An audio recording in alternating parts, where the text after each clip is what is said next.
RRB JE का form fill up करते समय ये गलती भूल के भी मत करिएगा, राइट।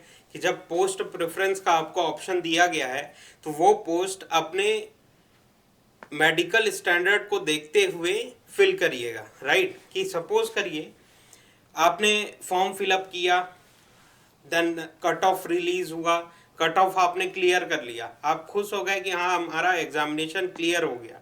लेकिन यहीं तक सीमित नहीं है एग्जामिनेशन का जो प्रोसेस है। एग्जामिनेशन प्रोसेस को 4 पार्ट में डिवाइड किया गया है। फर्स्ट प्रोसेस है आपका CBT 1 examination, second CBT 2, and then आपका थर्ड जो प्रोसेस है वो डॉक्यूमेंट वेरिफिकेशन का है। देन फोर्थ जो प्रोसेस है उसमें आपका मेडिकल फिटनेस टेस्ट होगा। वो पास करने के बाद ही आपको पर्टिकुलर पोस्ट असाइन की जाएगी, राइट। तो इन 4 प्रोसेस से होके हम लोगों को गुजरना है, इस चीज का ध्यान रखते हुए फॉर्म फिलअप करिएगा। तो ध्यान देते हैं कि डिफरेंट डिफरेंट कैटेगरीज हैं आपके सामने। A3 कैटेगरी जो कि आपके आई स्टैंडर्ड को डिफाइन कर रही है। मेडिकल फिटनेस में आई स्टैंडर्ड को देखते हुए 3 कैटेगरी आपकी डिवाइड की गई हैं, जो कि आरआरबी जेई के ऑफिशियल नोटिफिकेशन में देखने के लिए मिल रहा है। A3, B1 and C1 3 categories आपको देखने के लिए मिल रही है। इसमें से ध्यान रखते हुए कि आपका मेडिकल फिटनेस जो आई स्टैंडर्ड है वो कौन से कैटेगरी में है, अपने पोस्ट प्रेफरेंस को टॉप पे रखना है। सपोज करिए आपने कट ऑफ, सपोज करिए आपने मुंबई जोन से फॉर्म भरा था, ठीक है। मुंबई जोन से कट ऑफ गया 70 मार्क्स, ठीक है। 70 मार्क्स अगर कट ऑफ गया, आपका आया हुआ है 71, मतलब कि कट ऑफ क्लियर कर लिया है आपने।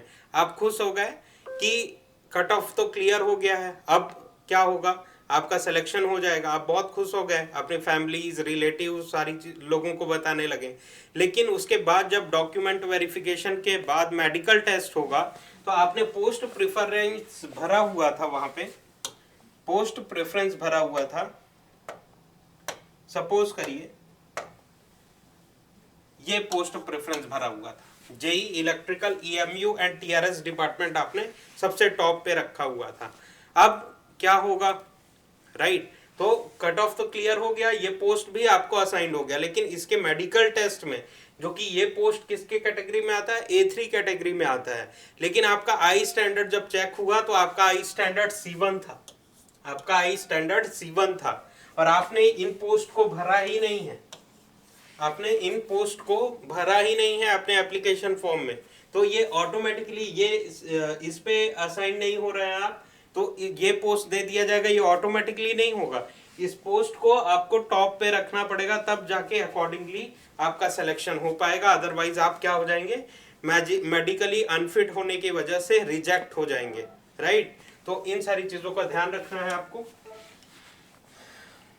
अब ध्यान रखिए कि पर्टिकुलर ब्रांच वाइज भी हम लोग बात करेंगे। इलेक्ट्रिकल इंजीनियरिंग के लिए क्या क्या पोस्ट प्रेफरेंस रहना चाहिए, मैकेनिकल के लिए क्या रहना चाहिए, सिविल के लिए क्या रहना चाहिए, एंड SNT डिपार्टमेंट्स के लिए क्या क्या रहना चाहिए। तो A3 कैटेगरी के अंडर में ये सारे पोस्ट हैं। कैटेगरी नंबर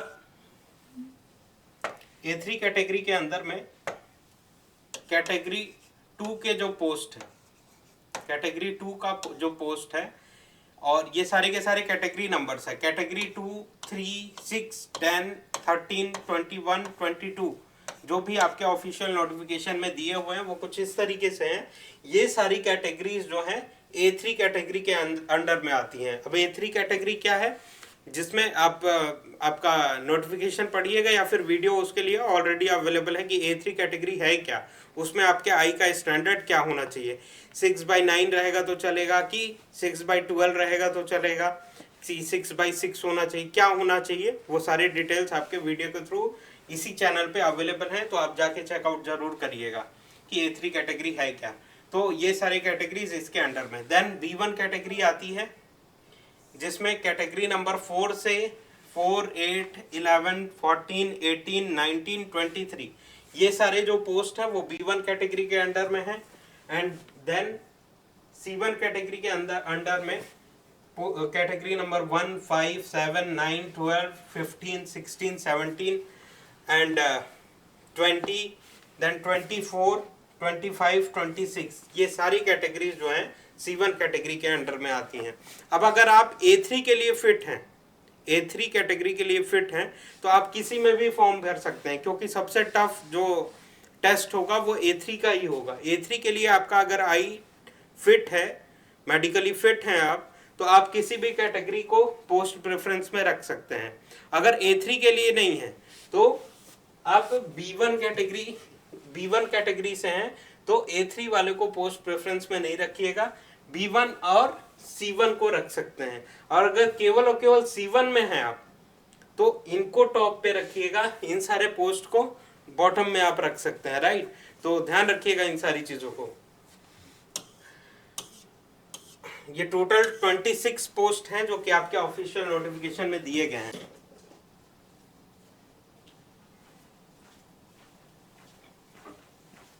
अब सिविल इंजीनियरिंग डिपार्टमेंट के बारे में बात करें तो इसमें कौन कौन से डिपार्टमेंट के लिए एलिजिबल है। सिविल एंड डीएमएस के लिए, डीएमएस कॉमन टू ऑल है, राइट। तो सिविल वाले केवल सिविल एंड डीएमएस के लिए एलिजिबल हैं, जिसमें A3 कैटेगरी के जो कैंडिडेट्स हैं जिनका मेडिकल आई फिटनेस A3 कैटेगरी में आ रहा है, वो कैटेगरी नंबर 6 के लिए एलिजिबल है। जिनका आई फिटनेस जो है B1 कैटेगरी में आ रहा है, वो कैटेगरी नंबर 8 के लिए एलिजिबल हैं। जिनका C1 कैटेगरी के अंडर में आई फिटनेस आ रहा है, वो कैटेगरी नंबर 7, 9 एंड 26 के लिए एलिजिबल हैं।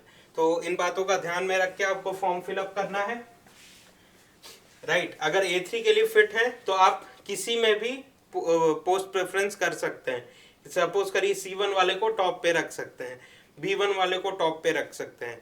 अगर केवल B1 के लिए एलिजिबल हैं तो B1 एंड C1 वाले में से A3 वाले को छोड़ के B1 एंड C1 वाले में से आप पोस्ट प्रेफरेंस रख सकते हैं। केवल C1 में अगर एलिजिबल हैं तो केवल C1 वाले में आप पोस्ट प्रेफरेंस कर सकते हैं, फिर A3 और B1 को टॉप पे आपको नहीं रखना है। तो कुछ इस तरीके से फॉर्म फिलअप करिए जिससे आपके रिजेक्शन के चांसेस कम से कम हों, इजंट इट। तो ये मेडिकल फिटनेस बहुत ही ज़्यादा इम्पॉर्टेंट पैरामीटर है, इस बात का ध्यान रखिएगा। और ऐसे ही इंफॉर्मेशन के लिए अद्वैत या फिर गेट एकेडमी के इस प्लेटफॉर्म को सब्सक्राइब करके रखिए और अपने फ्रेंड्स के साथ ये वीडियो ज़रूर शेयर करिए। Thank you very much.